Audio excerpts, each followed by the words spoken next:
जय श्री राधे। सुख सागर पहला अध्याय। श्री सूत पौराणिक भगवान वेद व्यास जी के परम शिष्य थे और उन्हें सब शास्त्रों और पुराणों का बहुत अच्छी तरह से अध्ययन था तथा सुखदेव जी को सुनाते समय श्रीमद् भागवत पुराण को भी अच्छी तरह उन्होंने सुन लिया था और वे सोनकादिक 88,000 ऋषियों सहित नेमिषारण्य नामक तीर्थ पर रहकर सदा हरि चर्चा में मगन रहा करते, क्योंकि उस जगह भगवान विष्णु का सुदर्शन चक्र गिर जाने से वह स्थान पवित्र हो गया था और उस जगह कलयुग प्रवेश नहीं कर सकता था। ध्यान देने योग्य बात है कि उस जगह पर कलयुग प्रवेश नहीं कर सकता। एक समय की बात है,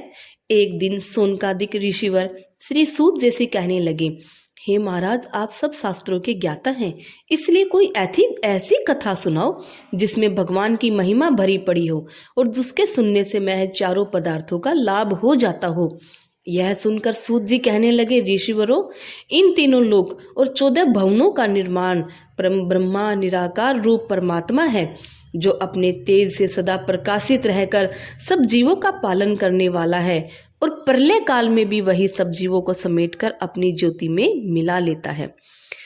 ब्रह्मा विष्णु और महेश आदि सभी देवता उसी के ज्ञान और प्रकाश से प्रकाशित हैं और उन्हीं की माया से तमाम संसार का व्यवहार होता है।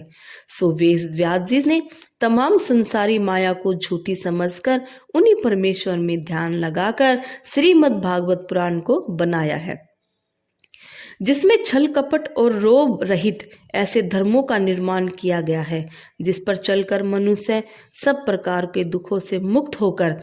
मुक्त छूट जाता है। दूसरे युगों में 1000 तप, दान, धर्म और पूजा आदि करने से दूसरे युगों में 1000 तप, दान, धर्म और पूजा आदि करने से भगवान में प्रीति उत्पन्न होती थी, किंतु कलयुग में केवल हरि कथा के श्रवण और कीर्तन से ही सहज में विष्णु भगवान प्रसन्न होकर उसे मुक्ति प्रदान करते हैं। इसीलिए श्रीमद् भागवत को तमाम वेदों का सार और कल्प वृक्ष के समान सब फलों के दाता समझना चाहिए। यही अमृत रूपी कथा श्री वेद व्यास जी ने अपने पुत्र सुखदेव को सुनाई थी।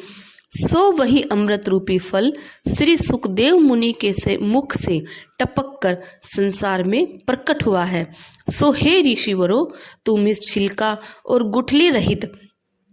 अमृत फल का प्रेम से कानों द्वारा पान करो, जिसके पान करने से अक्षय फल की प्राप्ति होगी, क्योंकि इससे बढ़कर संसार में चारों पदार्थों को देने वाली कोई वस्तु नहीं है।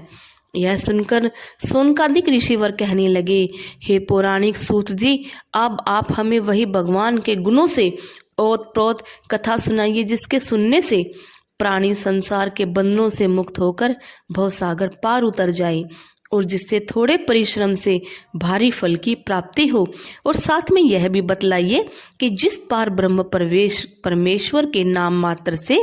संसारी जीवों का उद्धार हो जाए, उन्होंने किस प्रयोजन से मृत्यु लोक में वासुदेव और देव जी के यहाँ श्री कृष्ण का अवतार ले नाना प्रकार से बाल लीलाएं की, और तथा इस बात को बताना भी मत भूलिए कि उनके गोलोक सुधारने के बाद धर्म किसके आधार पर टिका हुआ है, क्योंकि सुनते हैं भगवान की लीला और कथा सुनने से